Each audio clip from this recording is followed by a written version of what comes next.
Hey YouTube, what's up? Jay Williams from the In the Galaxy Podcast here, doing a quick video, maybe, I don't know. We are here right now to talk about Drake's new album, Views from the Six, which is actually not called Views from the Six anymore, it's just called Views. This is a first impression of the album, this is not an album review. You can subscribe to our podcast on iTunes or wherever podcasts are found, and we'll be doing a review of the album in about a week or so. Yeah, what can I say right off the bat? If you've heard it, it's too late. No, if you've heard the album, then you know that it's different. I think this album is going to divide a lot of opinion on people. It's definitely Drake doing Drake things for sure, but it's not. The entire album to me seems like something that we've never experienced from Drake, in the sense where we have his entire back catalog, which is typically a lot of club bangers, a lot of hip hop tracks, a lot of rapping with some melodic stuff kind of thrown in the mix. We get the slow jam every now and then. We get the ballad and the dance track just kind of sprinkled in here and there. Well, this album, it's kind of the opposite. We're getting more of the club banger, the club hits, the actual hip hop tracks. It is primarily focused on just a handful of tracks where he's really doing his best,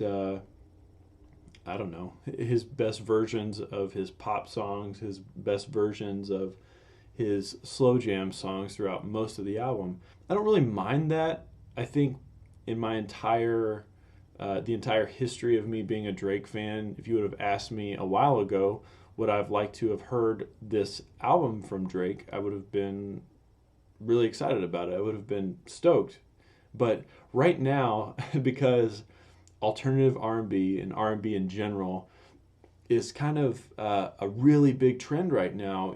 You're seeing a lot of pop musicians, people like Zayn and Justin Bieber, really adopt this whole alternative R&B model. The fact that Drake is doing it now, he's always done it. That's the weird thing about it. He's always had this in his locker. But to deliver this album right now in the mix of everybody else kind of emulating this sound, I don't know.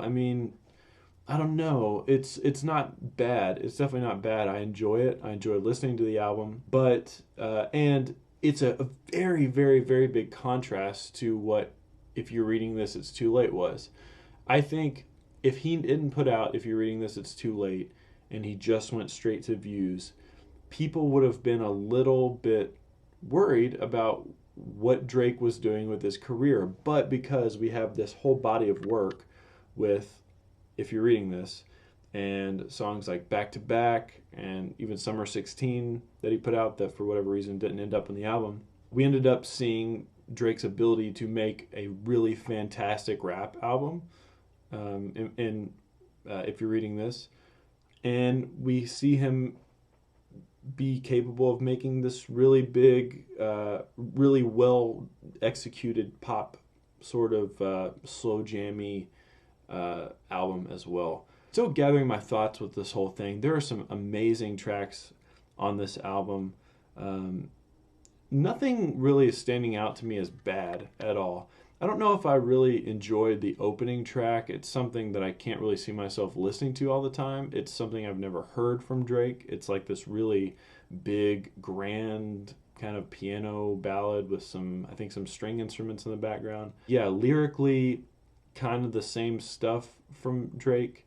I feel like with him changing the name of the album to Views instead of Views from the Six, I think it kind of I don't know what it signified, but I feel like it signified something, because it's weird. It's almost like If You're Reading This, It's Too Late should have been called Views from the Six, because just of how entrenched with the culture of Toronto that album seemed to me.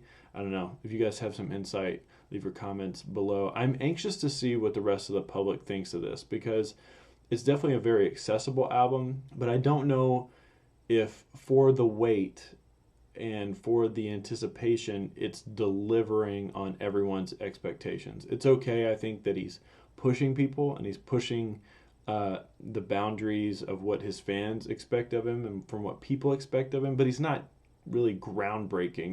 None of this is life-changing None of this is going to shake the genre at all. This isn't a To Pimp a Butterfly. This isn't even, for being honest, this isn't even really a Life of Pablo. It's just another Drake album, and it's just another chapter in his story.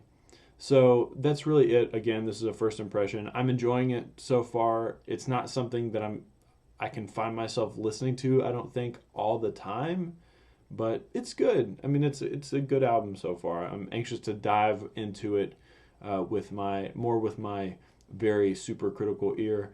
Again, if this is your first time checking us out, my name is Jay Williams. I'm a co-host of a podcast called In the Galaxy Podcast, where we review albums, we talk about music, and we talk about culture. Subscribe on iTunes or wherever podcasts are found. And until then, we'll see you next time.